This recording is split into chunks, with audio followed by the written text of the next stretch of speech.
মধ্যপ্রাচ্যের আকাশ জুড়ে ফের যুদ্ধের দামামা। দীর্ঘদিনের সংঘাতকে নতুন উচ্চতায় নিয়ে ইসরায়েল এবং মার্কিন সামরিক ঘাঁটিগুলোতে আবারও ভয়াবহ হামলা চালিয়েছে ইরানের Islamic revolutionary guard corps IRGC. এটি তেহরানের চালানো ৭৭তম দফার হামলা, যা গত কয়েক দশকের মধ্যে অন্যতম বড় সামরিক অভিযান হিসেবে দেখা হচ্ছে। ইরানি সংবাদ সংস্থা তাসনিমের বরাতে জানা গেছে, এবারের হামলায় ইরান তাদের অত্যাধুনিক খাইবার শেকান ব্যালিস্টিক ক্ষেপণাস্ত্র এবং ঝাঁকে ঝাঁকে আত্মঘাতী ড্রোন ব্যবহার করেছে। ইসরায়েলের হাইফা ও তেল আবিবের গুরুত্বপূর্ণ সামরিক স্থাপনাগুলো লক্ষ্য করে এই ভয়াবহ হামলা চালানো হয়েছে।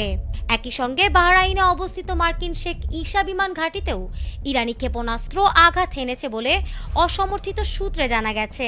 হামলার পর পুরো অঞ্চলে উচ্চ সতর্কতা জারি করা হয়েছে।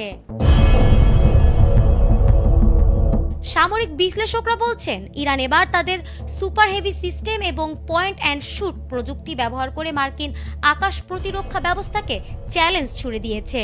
আইআরজিসি এক বিবৃতিতে জানিয়েছে, তাদের সার্বভৌমত্ব রক্ষা এবং আঞ্চলিক আধিপত্য বজায় রাখতে এ ধরনের অপারেশন অব্যাহত থাকবে।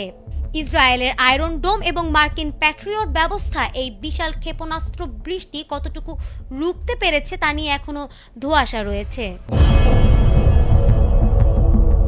তেহরানের এই বিধ্বংসী ড্রোন ও মিসাইল বৃষ্টির পর পাল্টাপাল্টি হামলার আশঙ্কায় এখন থমথমে পুরো আরব বিশ্ব।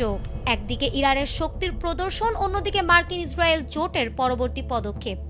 সব মিলিয়ে মধ্যপ্রাচ্য কি এক মহাপ্রলয়ের দিকে ধাবিত হচ্ছে? উত্তরের অপেক্ষায় এখন যেন গোটা বিশ্ব।